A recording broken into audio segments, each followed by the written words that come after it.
Ջորիով զրովեցով թող գնան, բայց արդյունք բերեն։ Քանի անգամ եք ջորիով գնացել բանակցությունների։ Գնացել եք։ Ազգային ժողովում պատգամավորները ֆուտբոլի ազգային հավաքականի գրանցած արդյունքից են բողոքում։ Ընդդիմությունը խաղաղության համաձայնագրից դժգոհ է, իշխանությունը նույն փաստաթղթով հիացած։ Խորհրդարանական հերթական շաբաթն է մեկնարկել։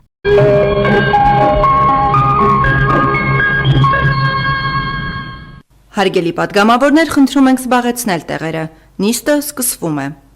Հերթական նիստի օրակարգում 21 հարց է ընդգրկված։ Մինչև նիստերի դահլիճում պետական կենսաթոշակների մասին օրենքում լրացումներ կատարելու մասին նախագիծն է քննարկվում, դրսում ճեպազրույցներ են ամենատարբեր թեմաներով։ Կոնկրետ խոսում ենք շուրջ 500,000 մեր կենսաթոշակառուների մասին։ Բերել ենք, դրել ենք դեր առաջ, ասում ենք, խոստացել եք, պարտավորվել եք, կատարեք։ Ինչու ենք ասում օրենքով կատարեք։ Որովհետև վաղը դուք չեք լինելու, ուրիշ իշխանություն է լինելու եւ արևարևելքից դուրս գալու արևմուտքում մայրամտնելու, բայց պարոն Ռուբինյան այստեղ նստած չի, Ռուբինյան չէ, Արշակյան այստեղ նստած չի լինելու։ Որովհետեւ ցանկացած կառավարություն այս պարամետրերը բավարարի։ Դուք պետք է շնորհակալություն հայտնեք, որ այս օրենքը ներկայացվել է։ Այլապես հեսա գալու անդրությունները ինչ եք խոսք տալու։ Ինչ եք հաշվետվություն ներկայացնելու։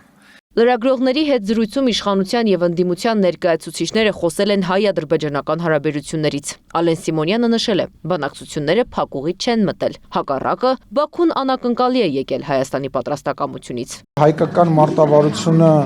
նենց է եղել, որ ադրբեջանական կողմի մոտ նույնիսկ տպավորություն է եղել, որ իրենք կարող են ի սկզբանե ինչ-որ բանի համաձայնվեն, իմանալով, որ հայերը մեկը չեն համաձայնվելու։ Նույնիսկ իրանց համար ոչ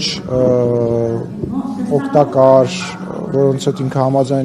հետ իրանք համաձայն չեն, բայց իրանք իմանալով, որ մեկը հայկական կողմը չի համաձայնվելու, միջազգային այլ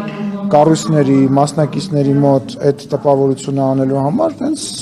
Մամիջանյանն էլ պատասխանելով հարցին, թե ինչու է հետաձգվում համաձայնագրի ստորագրումը, Սիմոնյանին մեղադրում է Ադրբեջանի շահերը պաշտպանելու համար։ Նորստեղ կանգնած Ադրբեջանի փաստաբանությունն է անում։ Ասում է դե բաներ կան, որ Ադրբեջանն էլ է համարում, որ Հայաստանը լավ չի անում։ Կարող եմ մի հատ քարոզ այստեղ կարդան Ադրբեջանի քպայականները։